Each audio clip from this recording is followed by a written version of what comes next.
Hey, what's going on? Welcome to the Mile High 5 podcast. I'm Doug Cunnington, and I'm hanging out with Jacob and Jackie. How are you guys doing today? Great.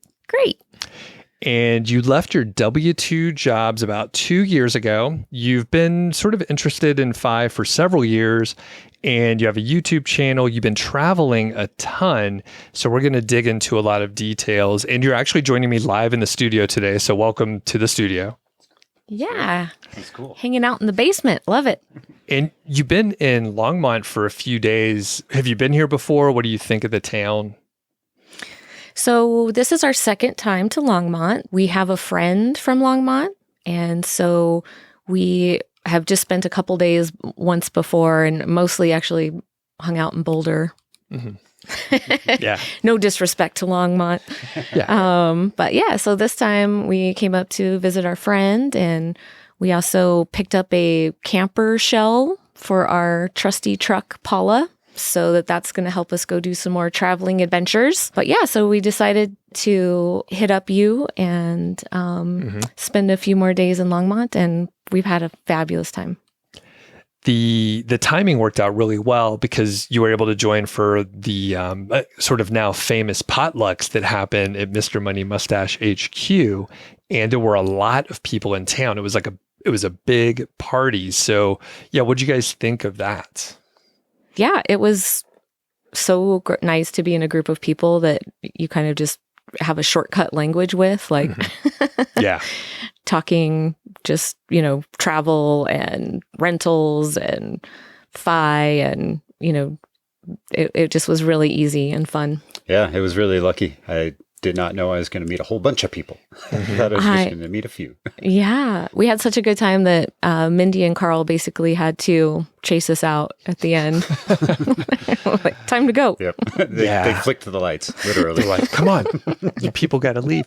But so it is relatable for people that have been to events like that. And I'll lean on like a Camp FI where, it's about 50 people, 60 people, and maybe it's one of the first times where there's like a whole room of people that have the shorthand and you're like in the same cult, in air quotes, or subculture maybe is a better way to put it, but it's a cult, right? So yeah, super exciting. And then, seen it many times where it's just like, this is amazing. So, and that was one of the larger potlucks because it's during the Camp FI timeframe in the Rocky Mountain area. So there were a lot of people from kind of all over the country and from out of town. So there were probably, what would you estimate the number of people? 50 to 60. I'm thinking of all the different tables of people when they were eating, sitting down and stuff. So, but yeah, it definitely made me regret not having made it to a Camp FI yet. So yeah. Now we're coming. Yeah. So you guys should sign up for that. Okay. So we're going to talk about a lot of different areas. So you've been not working from your W-2 jobs for a couple of years. You travel a decent amount. You guys have been hiking in South America, some, and drinking beer down there. We talk about that in the Soundcheck. Geo-arbitrage is a big thing. You also didn't, in air quotes, hit your FI number before you left your job. So that's pretty interesting. And it wasn't necessarily a permanent thing at the time. And I'm curious, when did you guys discover FI and start sort of following along and have it on your radar? Yeah, so I was the one that found it, I would say. We met in 2013, and we were both broke as a joke. Both recent divorcees, so that always does, a number on your finances. And so I started Googling things about finances, trying to, figure out how I was going to afford my mortgage. And I stumbled across, a lot of minimalism stuff. Mr. Money Mustache was one of the first things I found. Frugal Woods, like this is some old school OG stuff. Stacking Benjamins. Why does that sound weird now that I say it? That's right. Yeah. Yeah. We both kind of embraced minimalism easily. I think that's in your nature. It is. And travel. Right away we started traveling, and we knew that we did it the same way, and we both liked it and wanted to do it more. Right. And so we were like, we need to figure out how to afford to do this. So, but we didn't really know too much about investing yet. So I think I made us listen on a road trip to The Simple Path to Wealth on an audiobook. And yeah, so we just started kind of, maxing out 401ks, living simply, prioritizing travel and experiences more than happy hours and fancy dinners on date night, stuff like that. Jacob, on your end, were you sort of a natural saver? Where were you at around that 2013 period? Complete chaos. So I had actually tried to quit my W-2 job before, but I did it with zero background, just frustration. Oh, okay. And that's not a very good ingredient, I found. So then I had to go back after not very long, like less than a year. And I decided I wasn't that great with money. Had never been taught about it really from my upbringing or anything like that. Gotcha. But then we met because we both happened to get jobs at a mutual fund company. Not actually doing the investing or anything like that, of course, but IT and data. Okay. So then we were kind of forced also to learn, but I think that might have taught us some bad habits working in a more traditional finance industry because, they were like active managers and stuff like that. And then on the side, I was learning like index funds. And Gotcha. Okay. And you touched on it briefly. What kind of work did you guys do? I was in data operations. I had been a software developer. That's not what my degree's in, but that changes every time. Oh, yeah. What was your degree? Cartography. Oh, really? Because of the travel love. Oh, okay. So, gotcha. Interesting. Did you watch Arrested Development? A bit, yeah. And then Buster. We're losing half the audience here. It's always horrible to reference a show, but like Buster, he majored in cartography as well. I don't think I ever caught Did that. not know that. In like one of the first episodes, there's a great scene, and people can look it up. I do know I shouldn't try to describe a comedic scene. That's not going to fly at all. So cartography. Okay. And then what was your degree? I was actually a social worker. Okay. So yeah, after my divorce, I had to move and I couldn't get a job in social work. It was still a bit of the Great Recession time. So I kind of involuntarily retired from social work. The place I could get a job was answering phones at this mutual fund company. So yeah. Got it. Okay. And then, so you were both kind of a mess around 2013. You met each other. You were working at this place that apparently they'll hire anybody. Sounds like. You don't have any experience? Great. Get in here. So did you, question to both of you, did you have debt going in or were you starting out at zero to lay the groundwork? Because basically you quit your W-2 job within 10 years and then started traveling, which is super awesome. I mean, that's a short time frame. But yeah, did you have debt? Were you starting at zero? I had a mortgage. I bought a house and that was all my debt. Luckily, I didn't have credit card or, car loan, anything. Cool. So that was good. Okay. I had some trouble in the financial crisis. Okay. And came out of it with no debt, but no assets either. Okay. So you were at luckily, zero. I was literally zero. In 2011, I was on food stamps. So yeah. Okay. You gave us a good headline then. So it's always hard to title these, but food stamps to retired in 12 years. Okay. So very interesting. Like obviously starting at zero is not super awesome, but it's better than being in debt where a lot of people are coming from and, they didn't have the money lessons or maybe they got a credit card or whatever life circumstances, like stuff comes out of sideways. So even if someone does have like the right skills and mindset, maybe they had to go into debt for some other reason too. Okay. So 2013, you're getting into this stuff and you're like simple path to wealth. Yeah. How, were you both on board right away? Was there any kind of convincing or does it seem like a scam? Anything like that? I think I was on board right away and you took a bit more convincing, but all I had to say, or you just need to prove things to yourself, which I super appreciate. You're very analytical. But so you needed to run through all of the math and like really understand it. And whereas I was just like, yeah, that sounds great. Like, but, and basically all I had to say was, this could mean we could travel more. And then he was like, okay, let's look at this.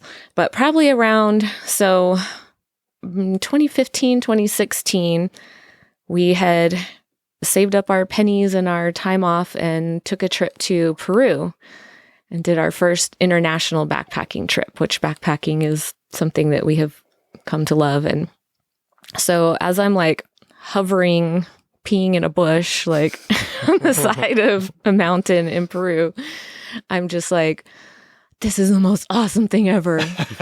How can I do more of this? And I started like figuring out, we had been talking about, now we need to go to the Himalayas and we got to go to the Patagonias and Alaska and all this. And I start like doing the math in my head of like, how many days off do I have a year?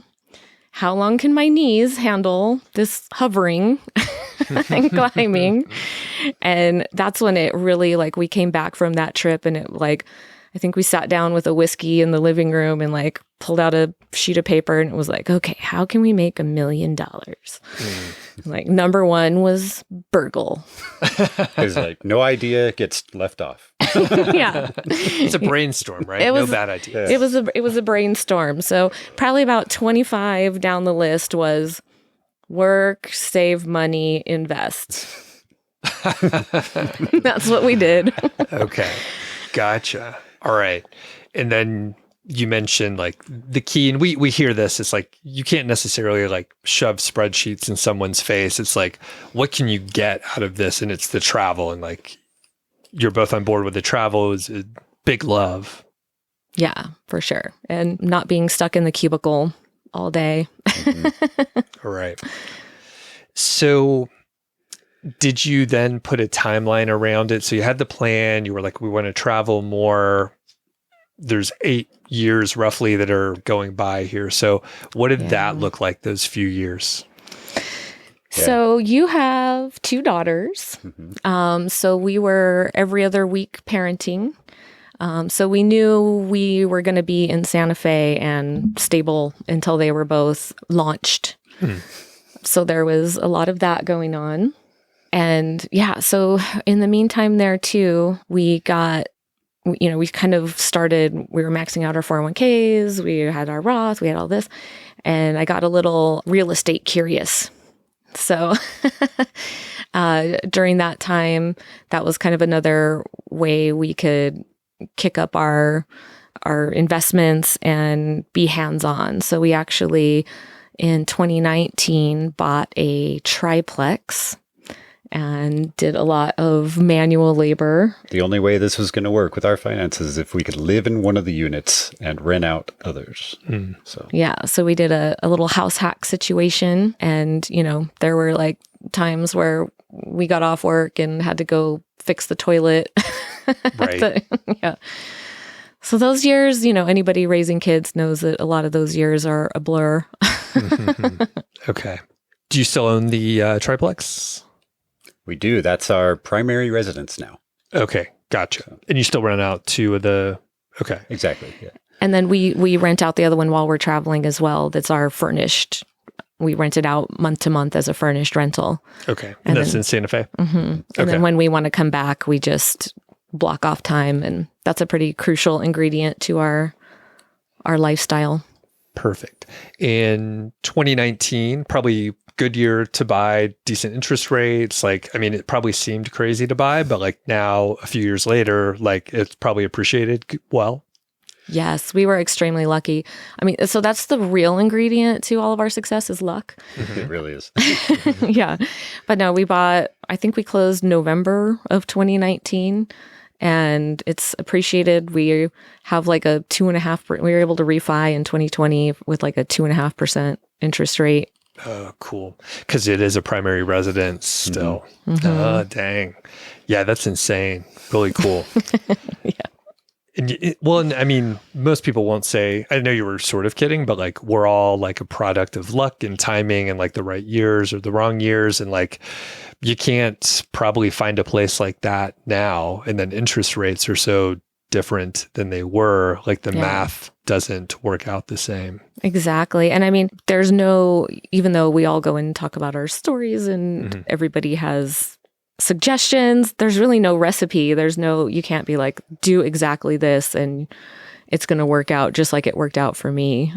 So for all the people on their own FI journeys now, it's like, sorry, we can't tell you exactly what's going to work for you. You got to just go out and bumble around. Yeah. Jump in. Yeah. Yeah. Well, and one of the points that you sent over was around having the perfect plan and kind of having everything figured out ahead of time. And many in the FI community, very broad range. Some people are a little more artistic, some are more engineering minded and analytical, and they're like, okay, I want to actually plan for as many contingencies as possible. And that's a good engineering mindset, but for something kind of fluid, it's much harder. There's too many variables. So can you talk about your approach to being able to pull the trigger? You mentioned this earlier. I'll just say it here. So you were only about halfway to your FI number when you quit working. Is that right? Yep. It is. And I guess asterisk footnote, this is one thing we didn't exactly agree upon that we had to come together on, that I wanted to go earlier and thought we could live with less. And Jackie wanted to go later and wanted to stock more. And so more security. I would have done it too early in hindsight. Okay. So, it was a good meeting in the middle. But yeah, I think you were right. I have to say, I think we figured out he was right. So my work was starting to go through an outsourcing of my department, which I was having to help outsource my job and work in on a project that was very unpleasant.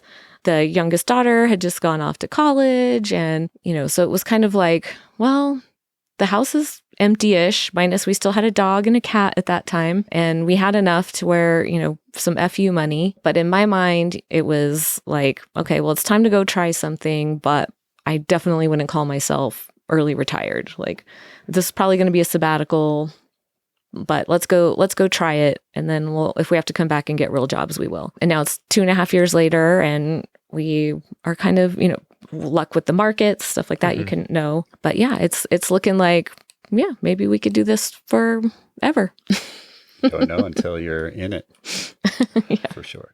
So one of the big things, we put together our plans, and probably some of the first things we do, like net worth, and then maybe like expenses for the year. And we'll look at that for years, like decades, right? Like it's something that many of us are monitoring, and we don't know what our expenses will really be when we stop working, or your lifestyle changes, or maybe you move, or you guys have a geo-arbitrage situation and a house hacking situation. So you're able to get some rental income while you're out of town from your primary residence and live in a cheaper place. And you have a nest egg saved up too. So there's components in there, but you also don't know how much it's going to cost if you are going to South America for a little while. So how did you reconcile this uncertainty?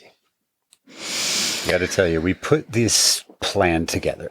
We called it the fucking plan because that was the best name we could come up with. It was the fucking plan to go try crazy things, actually. And it was very detailed. We were going to make sure our allocations were just like this, and we were going to review it every quarter. And it also included like how we're going to live, our lifestyle. And we fired, and it all went out the window. Yeah. Completely. Yeah, pretty much nothing happened. I would say, all of life is a meditation on uncertainty. And so our finances have just, become that as well. Just like everything is uncertain, and we do play it by ear. I think I'm pretty obsessed with having options and flexibility, though, with having the rental. We have residency in Mexico. We have our truck camper. I'm like, oh, basically we've got like 5 places we could be at any given time if needed. And they all kind of go up and down the scale of cost from 0 in the back of the truck on, you know, some boondocking up to, you know, last winter in La Paz on the Baja California, we splurged and rented like a $1,800 a month apartment with a hot tub and, you know, ocean views. Nice. So Please expand on the plan went out the window. So which areas? This was all pretty new to us, as we said, like the whole investing thing for me, but also we tried active stuff. We tried, I was day trading for a while and things like that. So it was really like that was what we ended on, was this passive income, keep it in broad market stuff, and then keep a certain asset allocation and review it, because we don't know, because it's new to us. And we got out there and it was just, look, we're not working anymore. And we just stopped paying attention to our finances.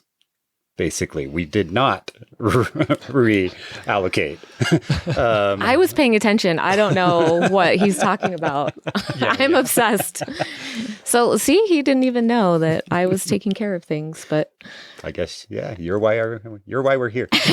yeah, no, I probably review things way more often and obsessively, but yeah, I guess to me, some of the ways in which the plan went out the window was, you know, we were going to have a much more kind of structured life, and we were going to actually, I thought we'd be traveling a much more.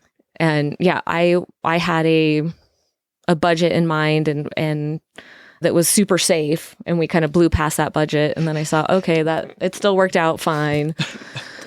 A little stressful, but fine. Yeah. Inflation, everything changed, you know, even in Mexico, we thought, yeah, and then currency risk, the, you know, dollar went down by about 20% while we were living in Mexico. And so it was kind of like, well, do we want to give up or keep going? And it was like, let's keep going. So I can see how that's what you mean with like it going out the window, but yeah. Gotcha. How much did you exceed the budget? We wanted 40. And we spent 50 our first year. Okay. So like sheer dollar amounts, nothing too crazy, but that's 25% over. Yeah. So, Yeah. Okay. Yeah. Interesting. Well, and it's also funny. We're making breakthroughs here. You're like, oh, you know, we didn't look at anything. You're like, I looked like once a week. Your face was priceless for people that are only listening. Yeah. It's like, dude, what are you talking about? It is like Elizabeth and I, because I don't look that up. I mean, I'm aware I check in maybe like once a month or a quarter, take a look at the balance sheet kind of stuff. She may be in there every day. I'm not 100% sure. But she looks a lot, and she's a lot more in the weeds. I think it interests her, but she also gets comfort from knowing that things are taken care of. And like, we've planned for as much as we can, and it would take a series of like issues that all occur at the same time to break the plan, which is possible, but obviously it's rare because these are outlier events anyway. Yeah. Very interesting. Okay. So what adjustments did you make when you were like, oh, we've exceeded our budget? And actually, I'll just pause there. Did you adjust from it? I think mindset wise, I adjusted. And I feel like the way we approach it now is we are reverse engineering. We're going out and we're living the life that we want to live. And if we need to do something to change the finances, then that's what we're going to do. But living strictly to the budget just to be able to, you know, stay retired, that if it wasn't exactly what we wanted, then what was the point? Then we're just slaves to a budget instead of slaves to a cubicle. So if it was like, yeah, I want to buy a paddleboard and I want to live in a nice place, or our friends are all going on a trip and it's really important for us to go and maintain that connection, then we're going to spend that money. So more of just like a values-based spending. And as long as we're happy with our spending and it's in line with our values, then we have to go and figure out how to make the finances work. And right now the finances are working with the amount of money we have. I think I was just overly cautious with a spending goal to begin with because of leaving with less. So, I was trying to do like a, 2.5-3%, like classic withdrawal rate. Withdrawal rate. Thank you. Yeah.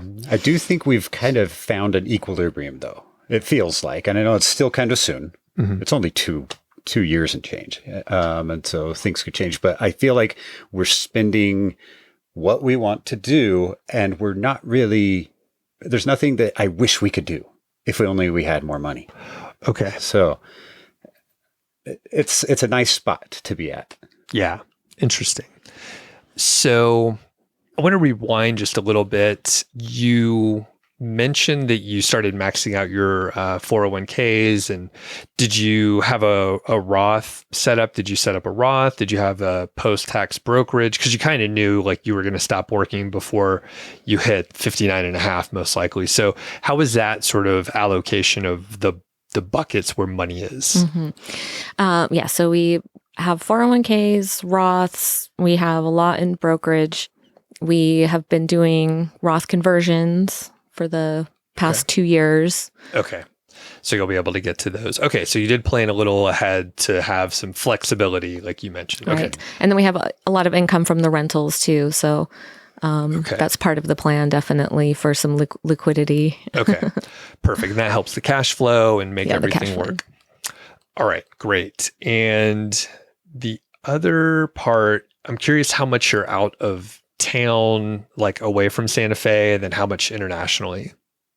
Yeah. Since we left in February 2023, we immediately left to Mexico. We were there for 6 months. 6 months. And then we came back, and we only planned to be in Santa Fe for like 1 because we need this rental income.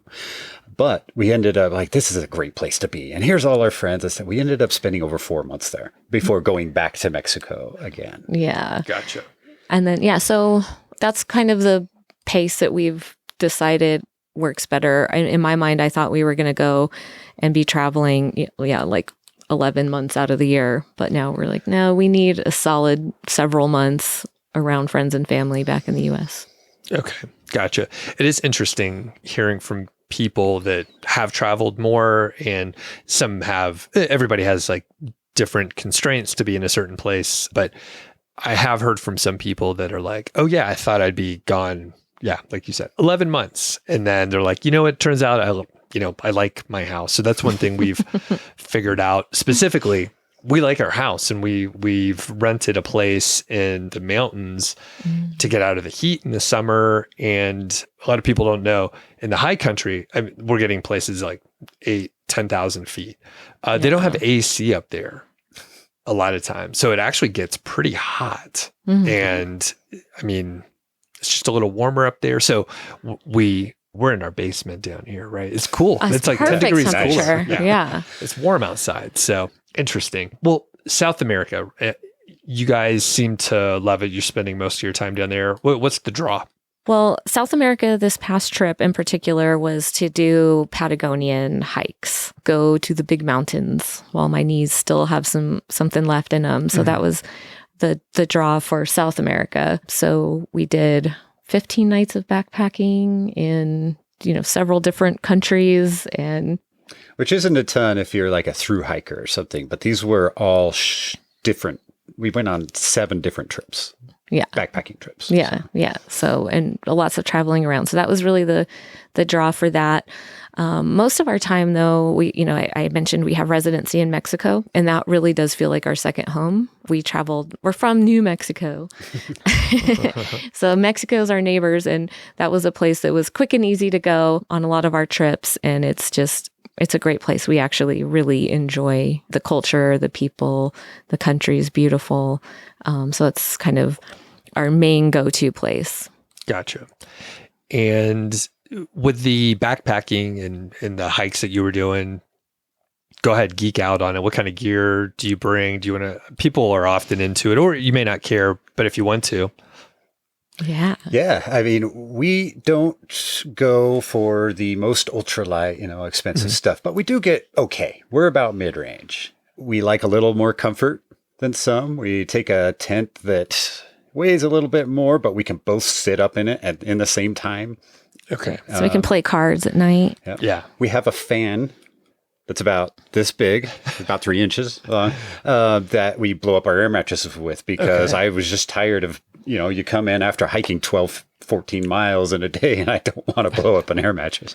So, Yeah. So we're definitely not ultralight. But we also have a bunch of holes in our gear because chipmunks or just wear and tear. And I don't know, it's comfortable. So we're putting it together.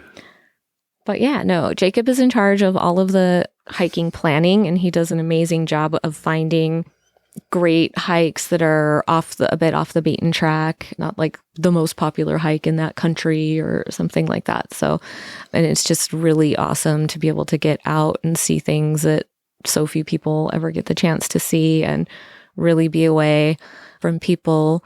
It takes a good couple of days walking 8-10 hours a day for my mind to finally shut up and, get all the benefits of that nature. Yeah. We've actually discussed while we're out there hiking how we don't actually love hiking. Yeah. We like to go to the places where hiking gets you. Right. Hiking is long and tedious. Yeah. It's funny. And then you have all your gear on your back, which is whatever, 30, 40 pounds or something like that each. Oh, I'm like that. 20. Dry before food and water, we hit around 20. Okay. Yeah. I do make all of our backpacking food from scratch with my dehydrator. Oh, really? Yeah. So, okay. So what do you do? Oh, well, Taco Mac is So good. what I'm famous for. That's my trail name is Taco Mac. Oh. But yeah, that helps us keep very lightweight. It's one of the ways we stay lighter weight. Gotcha. I love to cook, so I'm going to ask questions and again, lose part of the audience. So you'll cook, so it's like ground beef, right? And then macaroni, pasta. Most of them are vegetarian. Yeah. Oh, actually. okay. We mostly do vegetarian. So it'll be like textured vegetable protein instead of your ground beef. But Oh, that sounds delicious. Textured vegetable protein. Yeah. it's just what you want With after water. a long day of hiking. But then we take some like hard sausage or something too and Okay. Got it. add some of that in. But Okay. So you make it and then you put, I don't have a dehydrator. So then you put it in the dehydrator and then you, I do each element separately. okay. Yeah, so it's not like you cook the pasta and then you dehydrate it. You cook the tomatoes and beans, you dehydrate them separately and all this, Got it. Okay. And I have to buy the powdered cheese. That's what really makes everything good is cheese. Oh, yeah. Gotcha. Interesting. And like the people know you could buy like the dehydrated meals or whatever, and then you just pour hot water, reconstitute it. Or I guess you can put cold water. I watch a lot of like camper and like through hiker YouTube channels. So yeah, they'll just put in the cold water and then just Walk throw all in their day. back. Yeah. Yeah. And then it's like some kind of gross cold meal. Yeah. But they're hungry, There's a better way to eat a meal. Okay. But I want to not undersell either. You do have the dehydrator, but in Patagonia, in Chile and Argentina, we ran out of that pretty quick because we didn't want to take a ton because we didn't know if it was going to get across the border. Sure. All this food. It could have been confiscated. Turned out not to be a problem, but we had to dehydrate down there too. And you figured out how to do it in a microwave. Yes. And that was pretty impressive. What? Okay. How do you do that? Just the lowest setting for hours and hours. So everybody that we rented an Airbnb from down there, your electric bill was probably kind of high. Sorry. It's like, what's going on? Interesting. So I have, I'll show you upstairs, but I have an electric smoker that I could dial. I have an external thermostat, so I could dial it to a very low temperature and basically kind of use it like a dehydrator. So I've made jerky in there and stuff like that. Yeah. So I technically could do it and give it a nice smoky flavor too. Interesting. Any other details on the food that you're bringing or dehydrating or anything like that? No, we do. People often ask us if we bring whiskey, and yes, there is whiskey on every. We always have a flask of whiskey on every hike. So What else are you going to put into your chocolate? yes, hot chocolate and whiskey is like been a lifesaver after some very hard days of hiking where. Yeah, it's not really a good challenging hike if I don't cry at least once. That's like the how many times did you cry? It's a 2 cry hike, something like that. Yeah, people are like, "Why do you go do this?" Perfect. Okay. Let's abruptly transition to mistakes. So you have your truck that you travel in, you travel internationally, you have big financial components. You have mistakes all over the place, I assume. So I'll open it up and you could each share a few or however you want to do it. Yeah, mistakes. Well, I actually didn't start maxing out my 401k until 2017. And that's only because I thought I was. And she made me go in and be sure. Because your paychecks seem like they're a little, like more than we would expect. Gotcha. And stuff. And I also had no idea what I was putting it into, like what investments in a 401k either. Oh, God. And that was way after, it was way too late. We should have caught that way earlier. We wasted a lot of years in bad funds for sure. Yeah. We also, went all in on active stuff just because, that's what we knew. We worked for a mutual fund company. Right. In some active, yeah. Monetary, we chased some returns on some of the like dumber stocks, individual stocks. I got caught up in the GME thing. Wait, which one's that? GameStop. Oh, yeah. GameStop. Luckily, it was always like very small amounts that we gambled with. Gotcha. But yeah. And then there was a time you left your brand new computer in the bus station in Mexico. Literally like weeks old. Really? Yeah. Did you get it back? Like, was it gone within minutes? It was crazy. So we stopped in Puebla. This is where we are, Puebla, Mexico. We just showed up on the bus. So it's a big, busy bus station. And to pick up a taxi, you have to go to this booth. They have a taxi booth. And that's where you get your ticket. And then you take your ticket out to the taxi people. Not that odd. So we're standing there and we've got too many bags. And I set it down like right in front of me, got my ticket, and then I walked off. So, and I realized it was probably 5 minutes before I realized I'm missing a bag. And I run back to the thing. It's gone, of course. Yeah. So I'm like, it happened. Like, I can't believe it. Finally, we got something stolen from us. Like, yeah. And so there was a security guard right over there. So I'm like, in my very limited Spanish, I'm like, did you see my bag? Mis bolsa gris. And I didn't understand everything that he was saying back, but he's like, follow me.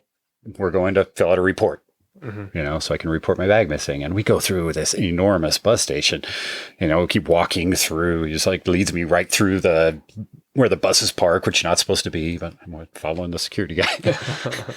He has me go and like copy my ID first and the copy. Yeah, you had to go like pay at the copy Mercado thing. To get a copy of my ID. And then we go up this tiny little staircase. It looks like, where are you leading me? And I come around and there's my bag right there. So I was like, wow, I almost started crying. Like, thank you so much. And they wanted all the idea and everything just so they could show, yes, I gave it back to you. Gotcha. So it was really lucky. Yeah.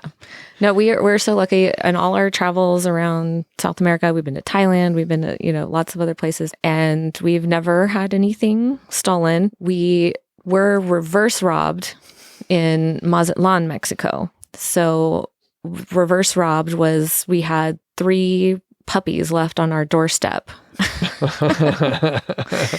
Yeah. So at about 4 a.m, one morning, we start hearing some squeaky noises. It was really loud. Yeah. It was like someone needs to quiet up their bird. Yeah. Like, what is going on? And then finally, Jacob gets up about 6:30 to go for a run. And like, he sprints back into the bedroom and is like, puppies! Like, what are you talking about? So yeah, that was our only negative experience with, either getting stuff taken or stuff left. And it turned out to be a great experience, actually. Gotcha. Yeah. So tell us about that. Yeah. So we find these little wiggly black worms on our doorstep. Still had the umbilical cord. They were very, very young. Wow. Yeah. And luckily, one of the things that I recommend to all financially independent people retiring early is volunteering. That's a great way to use your time. And so we were volunteering at an animal rescue there. So we had the number of the animal rescue lady. And so I'm like, I'm just going to like call the animal rescue lady and she's going to come get these puppies and it's going to be no problem. And she's like, no, like there's no special puppy place that you take puppies and they magically get cared for. She's like, how do you feel about bottle feeding? And like talk about planning and, risk and, black swan events. And like all of our years of planning, I had not considered my feelings on bottle feeding puppies. So I was like, well, give me a second to think about it. I was like, well, I guess they'll die otherwise. So I guess, yes, we're bottle feeding puppies. So she showed up within a half an hour with all the formula and bottles. That's and little, so great. Wow. Yeah. Great support. And we learned about how puppies don't pee or poop on their own. You have to use a cotton swab to rub their little areas. Their mothers are usually like licking them to do this. Mm-hmm. I didn't know that. Yes. Yeah. So we spent weeks on all the ins and the outs of these three little wiggle worms. And every day they got more and more like actual dogs. And then we went into construction. Yes. Because the boy, the biggest one, kept learning how to climb out of things. And they would have to get bigger and bigger and bigger. And it's not like, I didn't think they were going to get out and like, I thought they were going to crawl under the couch and not be able to get out, or I would step on them because they're black and we had black tile at that time. Yeah. But yeah, it was super fun. We had, we were living in an apartment with no yard or anything. And we just, had puppy chaos. I'm like, was that a mistake raising the puppies? Maybe. I mean, I was pretty concerned about it at the beginning. I thought this was going to ruin all of our plans because now we were, you can't just get rid of a dog once you have a dog. It's a long commitment. Yeah. And I was like, this is ruining everything. But it actually, I had to suck it up and be like, okay, they are pretty cute. They're pretty and fun. they are cool. And I'm glad that we did it. Yeah. How many weeks were you basically raising them and bottle feeding and all that stuff? They had to bottle feed for about 5 weeks and then they could eat on their own. And we had them for 10 to 12 weeks total before we had them adopted. Gotcha. Interesting. Yeah, and puppies are so much work. I haven't had a puppy since I was a kid, basically. And the dogs that I've had since I was an adult, they're rescues. They're, 5 years old, something like that. So interesting. Yeah. I don't recommend it if you have a job, getting a puppy. It's definitely something for the unemployed to do. Yeah, no kidding. So you'll be able to visit them and just be friends with them through their lives, basically. Yeah. So one of them is with my mom. I call him my brother son. And so she graciously lends him to us when we're around Santa Fe and can have him. So we're going to go pick him up and he's going to go travel with us in the truck. He has gone backpacking with us once, and he didn't say he disliked it. So. Yeah. He's about a 10-pound Chihuahua, so. Okay. But so that will be, he's going to be the star of the YouTube channel, I'm pretty sure. Okay. Gotcha. All right. Going back to mistakes, just want to give you a chance to mention any others if you have any highlights that might be, in air quotes, like inspiring to other people, but like other people have made mistakes and it helps folks realize, hey, if you make a mistake, it's not the worst thing in the world. You could do most things wrong if you get a couple things right. Yeah. One thing that we hadn't mentioned yet is that I spent about 1.5 years day trading. I taught myself how to do this and then started in. And I thought I had some formula that looked at the volatility and things like that. I would software developer, I wrote up a little Python script that looked at the market from the day before and gave me things to buy, basically. And that was crazy. It wasn't a total failure. I ended up making pretty much the same as the S&P made. For a ton more work. For lots of work. That's actually pretty good that you didn't lose everything. Yeah. That year was about 10%. So interesting. But it took a lot of time. And now I say it's a mistake because I would never spend my money that way today. Sure. But it did teach me a lot about how the market works. So interesting. What year was it when you were working on this? 2017. Okay. 2016 into 2017. Gotcha. That's when that was going. Yeah. How did you deal with that? Because like you read the books, you knew this was crazy, right? Yeah. No offense. Yeah, Oh, it's exactly. I mean, I was sitting there being like, oh, the index funds, but yeah, I've definitely, it wasn't a ton of money, and he was doing all the other things, like investing in the 401k, and yeah, so definitely just let him learn his lesson. And also, I mean, I was like, I don't know. Right. Yeah. Yeah. Like firsthand knowledge, that's one of the things, you can hear it all day long, but until you learn the lesson for yourself, sometimes it's, yeah. Right. Well, and, like we're saying, like the fact that you pretty much met the index that you were aiming for, like that's fine. It was kind of surprising just because it's hard to keep track of in the middle of it. And you lose a big one here and you get a big one there. And so. Quick question on that. Is that net, or does that include your transaction costs? That was net of taxes and everything. Yeah. Okay. Yeah, okay. That was net. So good. You beat the market, and then you've had about But the same. doing the taxes that year was a mess. Oh, yes. Yeah. But actually, I think we made a good amount of money afterwards from lawsuits. Oh, yeah. For years afterwards, I think the last one was just like 2022. I would get these emails that say that there's a class action lawsuit going on and you are part of it because you owned between this date and this date. And I've probably got $1,000 out of that. Yeah. Since I stopped day trading. Who knew? Yeah. So, Index funds. There's like 3 different lawsuits. Yeah. Yeah. Huh. Okay. Any other mistakes? I'm sure there's tons, but yeah. Coming. Okay. Oh, yes. I'm sure we're actively doing them right now. So let's talk about YouTube a little bit. And you also have a blog, and we'll link up so people can go check out this stuff. But why spend time blogging? Why spend time on the YouTube channel? Like, is there anything that you're looking to do or accomplish? Yeah. So with the blog, I started that years ago just to share my story. Honestly, it helps me just refine my thinking around some of the FI topics.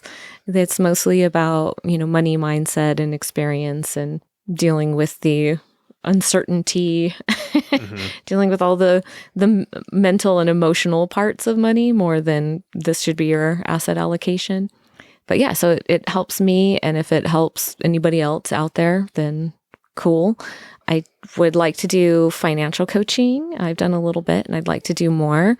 That's one thing I do miss about work is collaborating with people, and back to kind of my social work roots and being a manager, kind of having some of that mentorship, helping people through times to get to, doing what they want. That's the goal of the blog. The YouTube channel we picked up just because, like you said earlier on, or maybe during the sound check, it's what people see. And so it's a natural progression into it. Yeah, we watched a ton of YouTube videos, planning all our trips and thinking about FI. Feel like I'm giving back a little bit. Like I didn't just take from all these people, Right. But I'm putting back into it. So they get an adjustment. And we went straight to the travel portion just because that's part I was most excited about. I'm the editor, so I get to decide, I guess. Yeah. Yeah. There would be no videos if you didn't edit them. So it's whatever you want. With the travel videos, like what are you trying to capture? Just like tell the story a little bit, and like similar to writing, it's like you're refining like what you did and you kind of remember it a little bit better. But what else? Yeah, a lot that we had watched was all about the gear and which gear to get and when to go to this place or something. And I'm like, that's a little bit dry for my taste. What I really want to do is just inspire people to do that too. Mm-hmm. Look at this crazy adventure. You should go have one too. Yeah, so it's definitely more about the experience, which is a lot of the ups and downs, peaks and valleys. Right. Literally. Yeah. There's some crying. There's lots of walking through rain. There's, coming across a gorgeous waterfall with nobody around. And, so just kind of sharing the overall experience of what it's like.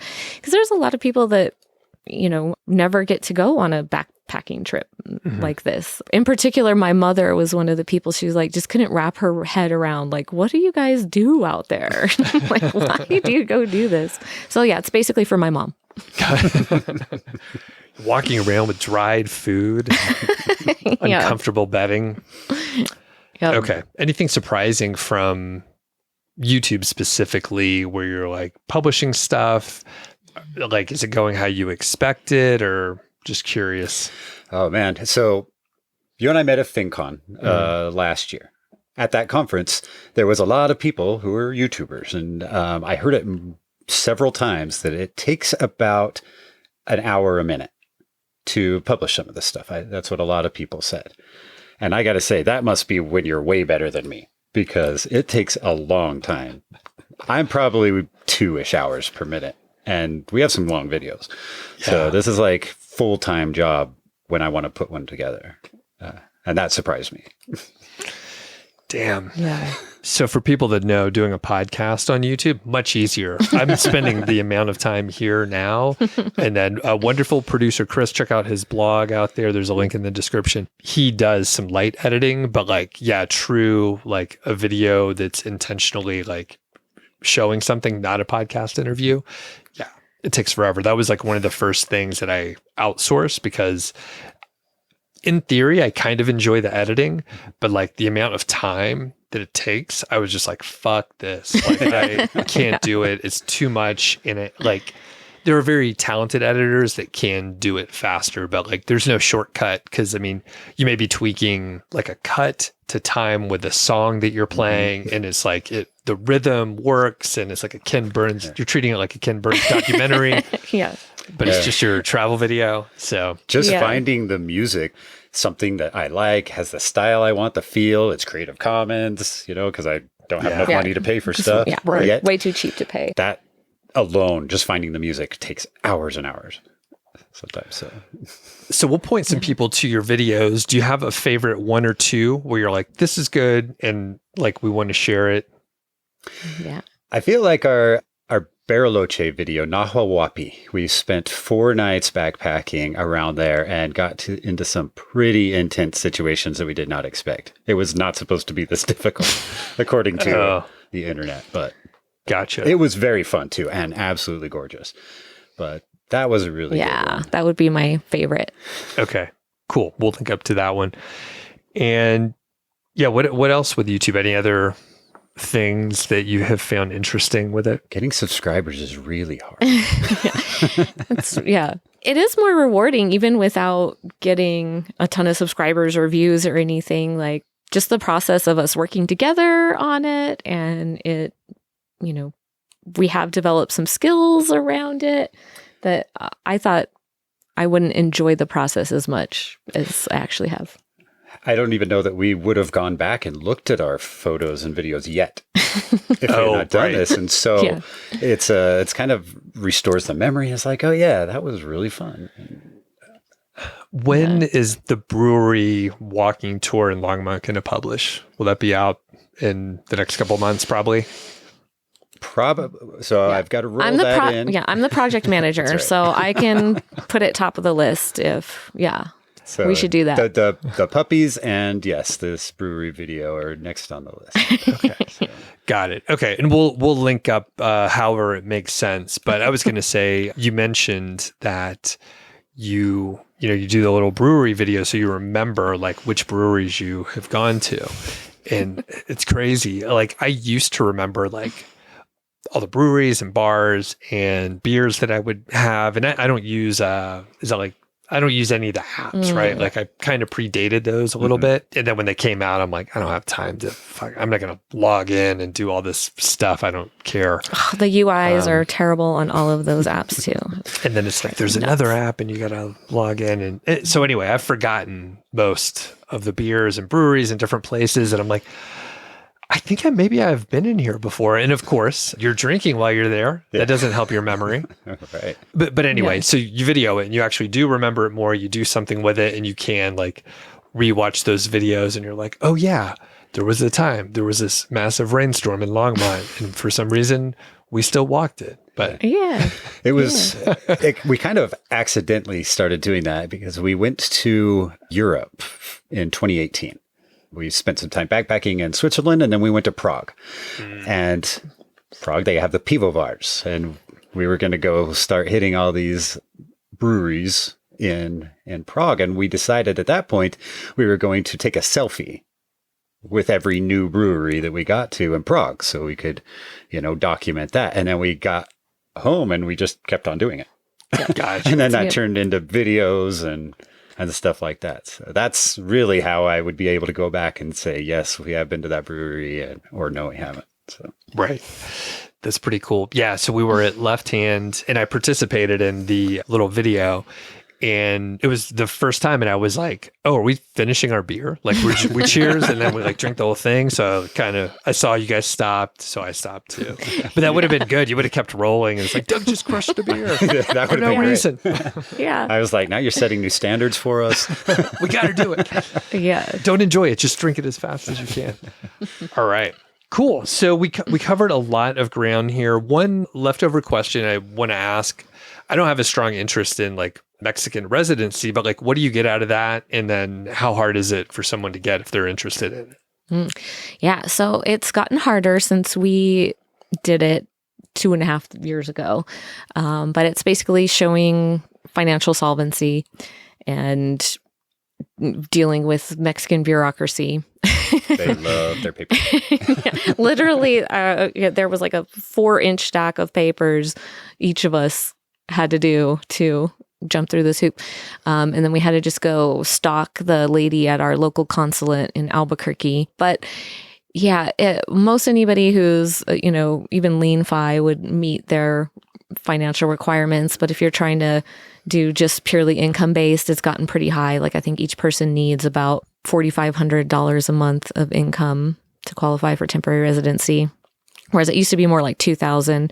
But then if you just have an account balance of a certain amount, now I think that's up to like $200,000, where it was only 40 or something ridiculously really low when we applied. But yeah, so have some money in the bank or have a good amount of income, jump through the hoops. It allows you to stay in Mexico more than a tourist visa, which currently the tourist visa is still 6 months. It's still a long time. They don't have to give you the 6 months, but if you plan to be in Mexico for more than 6 months at a time, you should work on the temporary residency. You can buy a car, get a license. You can actually apply for public health insurance there that gives you a little basic health coverage while you're there. Those are the main things that I can think of. That's great. Yeah, it just gives us a backup that is less expensive than Santa Fe. And so we needed somewhere to go reliably. We didn't want to just rely on the tourist visa. the tourist visa. And we would honestly like to work towards citizenship. Okay. So you can have a dual citizenship. We're working on our Spanish. That's it's a matter of years and passing the Spanish proficiency test. So. Got it. Okay. The other sort of leftover question is, are you selling part of your portfolio to support like just living expenses and cash flow? Or is it something else? Obviously, you have cash flow from your rental income, but that is one thing where people get hung up. I'll try to mention it as often as possible. I sell every month, a small portion, not anywhere close to 4%, but the way our finances are a little separate. Like I sell and it's totally fine. Some people are hung up on it and they're like, oh, I think I'm a little scared to sell. It's like, you fucking saved this money for so long. Like it's part of the plan. Just like, you're going to be okay. And I think everyone should like be a little more comfortable with it. But how are you guys doing it? Are you starting to actually decumulate? Yeah. So we left very heavy on cash. We had a lot in money market. And so we used that until we got to about the asset allocation that we wanted for that, of just a cash buffer. And then we did start selling, and that was very hard, actually. Yeah. It definitely wasn't on our schedule, according to the plan that we had. We should have done it earlier, but we kind of just like, it's easier just to spend the cash that you have in your cash reserve.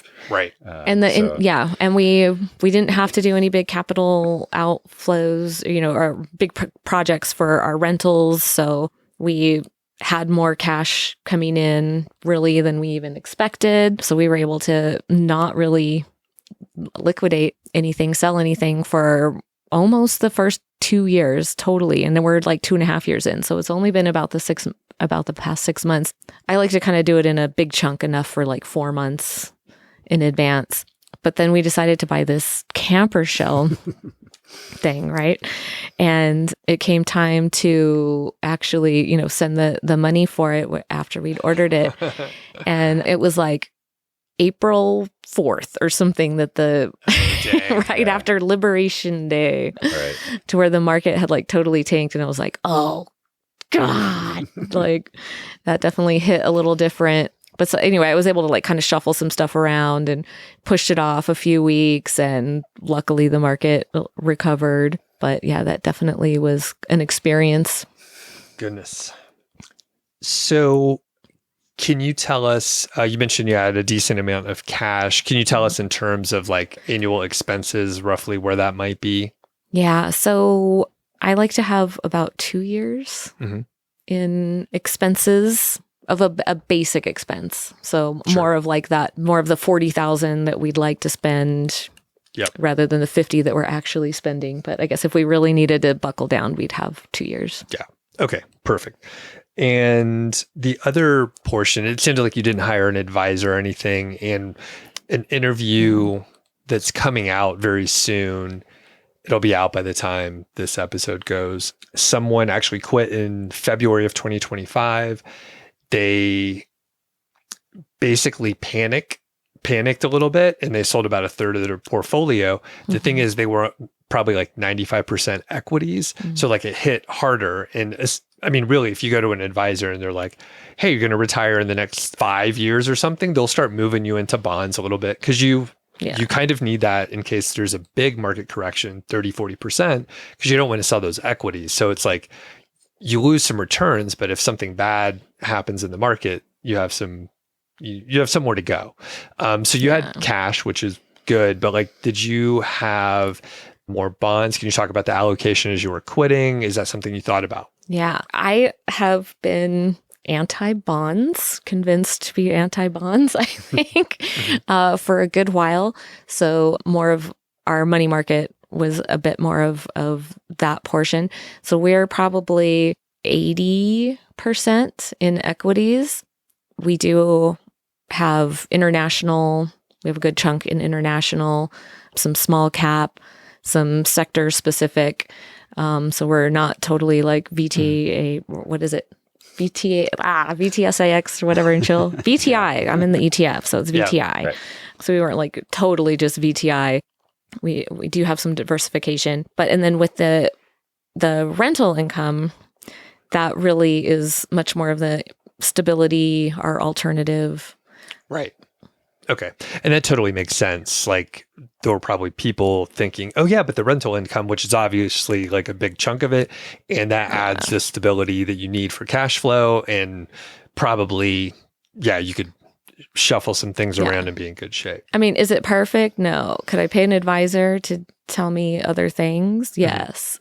Yeah. I do look at it all the time. I'm kind of obsessed with the internet things, and I'm always here, maybe I need a triple leveraged hedge fund of managed futures. That's going to be the answer, or, But so far I have not really been convinced that, especially retiring so early, having so much flexibility, still being willing to go back to work, that if we did need to go back to work, I could get a job walking dogs, and that would probably be enough. Right. I have no dependents relying on me currently. That makes me feel okay being in this risky category that I know is risky. Very good. Okay. So as we're wrapping up here, you both have done, I guess, made great progress in a short amount of time, coming from essentially starting at zero, which is cool. It's a good story, but you're also taking advantage of the geo-arbitrage, and you quit before you thought you were ready. So there's probably a lot of people in a position where they're like, actually, I want to do international travel and I like this fits perfectly. What advice do you have for them, especially if they're like, maybe they haven't done much international travel or like they got a taste and they're like, I don't know how to do this now. What sort of tips could you give people that are maybe a couple years behind you, but want to follow in your footsteps? Yeah, I guess, especially for international travel, I would say, just go and do it, experiment, go for a couple weeks at least to one place, find a Facebook meetup group, find somewhere to volunteer. That will really help you get into a community. It is intimidating to go travel internationally. I remember I didn't do it ever until after we had met. I'd never gone outside of the country. Mm-hmm. So it is intimidating, but the more you do it, it's just like, this is really not a big deal. And our families are both like, isn't that dangerous? Where are you going? Your uncle actually said, don't call me if you get kidnapped. Yeah. I was like, why would you call? You live in you don't have no money. Yeah. But anyway, it does start to feel natural. And you just have to get to that point, and then it's like, it becomes easier. So. Right. And part of the, it being hard is part of the fun and part of what's so good for you. It's definitely humbling when you go from, maybe a corporate career to not knowing how to check out at the grocery store. Mm-hmm. Yeah. Or how to work the bus system, all this. And that's, that's the point. Go for the trouble. Mm-hmm. Be okay with looking silly. Yeah. And like you said, you get used to it fairly quickly because that's 24 hours a day, right? You're just like, we're trying to figure it out. Yeah, for sure. And that's so that, the name of the blog and of the YouTube channel is Get Lost Blue. That was my nickname. And we found Fi at a time when we were feeling very lost in life, didn't feel a lot of purpose or have a plan or goals really, but it turned out to be the best thing. So don't be afraid to get lost. And if people want to find you, they should check out the blog and the YouTube channel, which we'll link up to. And as we mentioned, we'll link up to the video you mentioned before. I forget the place that you said. Nahuel Huapi. So we'll link up to that. And then some of the beer tours. I enjoy that kind of stuff too. And people could find you out there. You probably will be at some events and that sort of thing out there, right? For sure. We are decumulating assets and hopefully accumulating communities. Perfect. All right. Thanks a lot for joining me. And yes, we're so happy to be here. Thanks so much, Doug. Yeah. Appreciate your time. Thanks for listening to the show. That was the Mile High 5 podcast, and I'm Doug Cunnington. If you dig the show, please do 3 things for us. Number 1, tell a friend, a family member, an enemy about the show. We really don't care who you tell. Maybe forward them a specific show that you know that they will like. It's the single most helpful thing that you can do to spread the word. It's like giving us a virtual high five, and actually we don't give high fives in person, so the virtual kind's pretty good. And more importantly, your friend or family member or even your enemy will appreciate the fact that you were thinking of them. Number 2, make sure you're following or subscribed on your podcast app, Apple Podcasts, Spotify, Overcast, YouTube, whatever you're using, and that way you won't miss a show. And number 3, please leave us a rating and review. We read them on the show occasionally, and you might hear yours out there on an upcoming episode. Quick disclaimer, this show is not financial or legal advice. I'd actually be surprised if it sounded like it. It's really just for entertainment, and that's at least what we're hoping for. But seriously, get advice from professionals. So we'll catch y'all next week.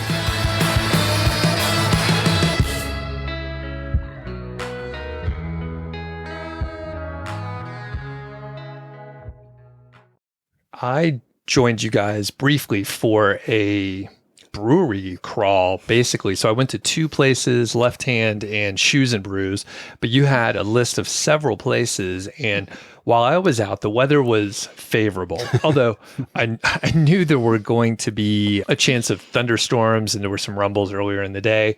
And it is a time of year in the summer where like storms could pop up. They could be quite intense. And it turns out it was so intense that it rained and like the streets flooded. Like it was a lot of rain. And I believe it was around the time frame that you guys were going to be out. So did you get caught in rain out there? We sure did. Okay.